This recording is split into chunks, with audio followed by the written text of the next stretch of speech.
जय श्री कृष्णा। राधे राधे। आप सभी श्रोतागणों को श्री रामनवमी की हार्दिक शुभकामनाएं। आइए सुनते हैं रामनवमी की कथा कहानी, श्री राम जी की पवित्र जन्म कथा।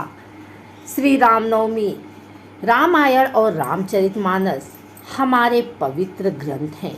तुलसीदास जी ने श्री राम को ईश्वर मानकर रामचरितमानस की रचना की है, किंतु आदि कवि वाल्मीकि ने अपने रामायण में श्री राम को मनुष्य ही माना है। तुलसीदास जी ने रामचरितमानस को राम के राज्याभिषेक के बाद समाप्त कर दिया है। वहीं आदि कवि श्री वाल्मीकि ने अपने रामायण में कथा को आगे श्री राम के महाप्रयाण तक वर्णित किया है। आइए जानते हैं श्री राम की पवित्र जन्म कथा। श्री राम जी का पवित्र जन्म कथा के अनुसार महाराजा दशरथ के पुत्र प्राप्ति हेतु यज्ञ आरंभ करने की ठानी महाराज की आज्ञा अनुसार श्यामकर्ण घोड़ा चतुरंगिनी सेना के साथ छुड़वा दिया गया। महाराज दशरथ ने समस्त मनस्वी, तपस्वी, विद्वान ऋषि मुनियों तथा वेद विज्ञ प्रकांड पंडितों को यज्ञ संपन्न कराने के लिए बुलावा भेज दिया। निश्चित समय आने पर समस्त अभ्यागतों के साथ महाराज दशरथ अपने गुरु वशिष्ठ जी तथा अपने परम मित्र अंग देश के अधिपति लोकपाद के जमाता रिंग ऋषि को लेकर यज्ञ मंडप में पधारे। इस प्रकार महान यज्ञ का विधिवत शुभारंभ किया गया। संपूर्ण वातावरण वेदों की ऋचाओं के उच्च स्वर में पाठ से गुंजन तथा समिधा की सुगंध से महकने लगा। समस्त पंडितों, ब्राह्मणों, ऋषियों आदि को यथोचित धन धान्य गौ आदि भेंट करके सादर विदा करने के साथ यज्ञ की समाप्ति हुई। राजा दशरथ ने यज्ञ के प्रसाद चरा यानी कि खीर को अपने महल में ले जाकर अपनी तीनों रानियों को वितरित कर दिया। प्रसाद ग्रहण करने के परिणाम स्वरूप तीनों रानियों ने गर्भ धारण किया। जब चैत्र मास के शुक्ल पक्ष की नवमी तिथि को पुनर्वसु नक्षत्र में सूर्य, मंगल, शनि, बृहस्पति तथा शुक्र अपने अपने उच्च स्थानों में विराजमान थे, कर्क लग्न का उदय होते ही महाराज दशरथ की बड़ी रानी कौशल्या के गर्भ से एक शिशु का जन्म हुआ, जो कि नीलवर्ण चुंबकीय आकर्षण वाले अत्यंत तेजोमय, परम कांतिवान तथा अत्यंत सुंदर था। उस शिशु को देखने वाले देखते रह जाते थे। इसके पश्चात शुभ नक्षत्रों और शुभ घड़ी में महारानी कैकेयी के एक तथा तीसरी रानी सुमित्रा के दो तेजस्वी पुत्रों का जन्म हुआ। संपूर्ण राज्य में आनंद मनाया जाने लगा।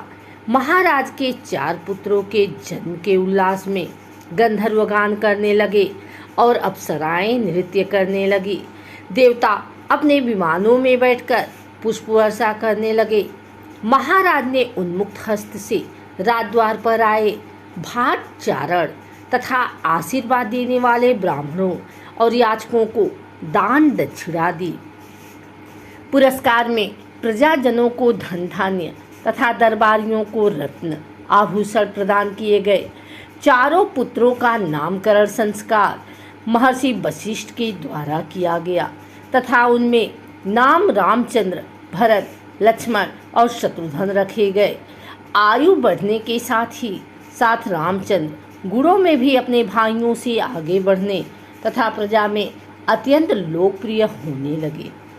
श्री राम में अत्यंत विलक्षण प्रतिभा थी, जिसके परिणाम स्वरूप अल्पकाल में ही वे समस्त विषयों में पारंगत हो गए।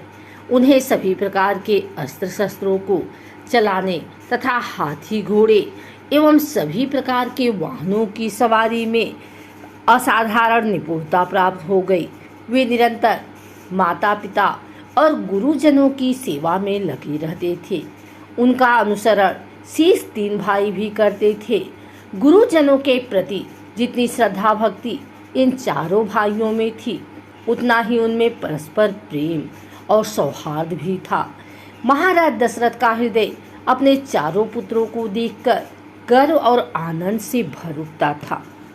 धार्मिक ग्रंथों के अनुसार त्रेता युग में भगवान राम जन्म चैत्र शुक्ल नवमी के दिन हुआ था, जिसे श्री राम नवमी के रूप में मनाया जाता है, जिसका उद्देश्य रावण के अत्याचारों का खात्मा तथा अधर्म का नाश करके धर्म की स्थापना करना था।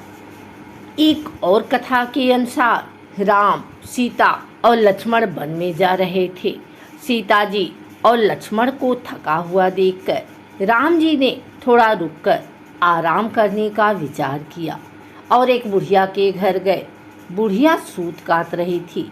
बुढ़िया ने उनकी आव भगत की और बैठाया, स्नान ध्यान करवाकर भोजन करवाया। राम जी ने कहा, बुढ़िया माई, पहले मेरा हंस मोती चुगाओ तो मैं भी करूं। बुढ़िया बेचारी के पास मोती कहाँ से आते, जो कि सूत काट कर गुजारा करती थी। अतिथि को ना कहना भी वह ठीक नहीं समझती थी। दुविधा में पड़ गई, अतः दिल को मजबूत कर राजा के पास पहुंच गई और अंजलि मोती देने के लिए विनती करने लगी। राजा अचंभे में पड़ा कि इसके पास खाने को दाने नहीं हैं और मोती उधार मांग रही है। इस स्थिति में बुढ़िया से मोती वापस प्राप्त होने का तो सवाल ही नहीं उठता। आखिर राजा ने अपने नौकरों से कहकर बुढ़िया को मोती दिला दिए। बुढ़िया मोती लेकर घर आई, हंस को मोती चुगाए और मेहमानों की आव भगत की। रात को आराम कर सवेरे राम जी, सीता जी और लक्ष्मण जी जाने लगे। राम जी ने जाते हुए उसके पानी रखने की जगह पर मोतियों का एक पेड़ लगा दिया। दिन बीतते गए और पेड़ बड़ा हुआ। पेड़ बढ़ने लगा, पर बुढ़िया को कुछ पता नहीं चला।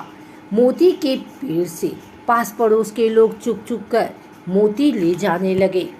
एक दिन जब बुढ़िया उसके नीचे बैठी सूत काट रही थी तो उसकी गोद में एक मोती आकर गिरा। बुढ़िया को तब ज्ञात हुआ। उसने जल्दी से मोती बांधे और अपने कपड़े में बांधकर वह किले की ओर ले चली। उसने मोती की पोटली राजा के सामने रख दी। इतने सारे मोती देखकर राजा अचंभे में पड़ गया। उसके पूछने पर बुढ़िया ने राजा को सारी बात बता दी। राजा के मन में लालच आ गया। वह बुढ़िया से मोती का पेड़ मांगने लगा। बुढ़िया ने कहा कि आसपास के सभी लोग ले जाते हैं, आप भी चाहें तो ले लें, मुझे क्या करना है। राजा ने तुरंत पेड़ मंगवाया और अपने दरबार में लगवा दिया। फिर राम जी की मर्जी, मोतियों की जगह कांटे हो गए और लोगों के कपड़े उन कांटों से खराब होने लगे। एक दिन रानी की एड़ी में एक कांटा चुभ गया और पीड़ा करने लगा। राजा ने पेड़ उठवाकर बुढ़िया के घर वापस भिजवा दिया। पेड़ पर पहले की तरह से मोती लगने लगे। बुढ़िया आराम से रहती और खूब मोती बांटती। अगर आपको हमारी वीडियो अच्छी लगी हो तो इसे लाइक करें, कमेंट करें, शेयर करें। हमारे चैनल को सब्सक्राइब करके बिल नोटिफिकेशन ऑल पर सेट कर लें ताकि आगे आने वाली वीडियो सबसे पहले आप तक पहुंच सके। धन्यवाद।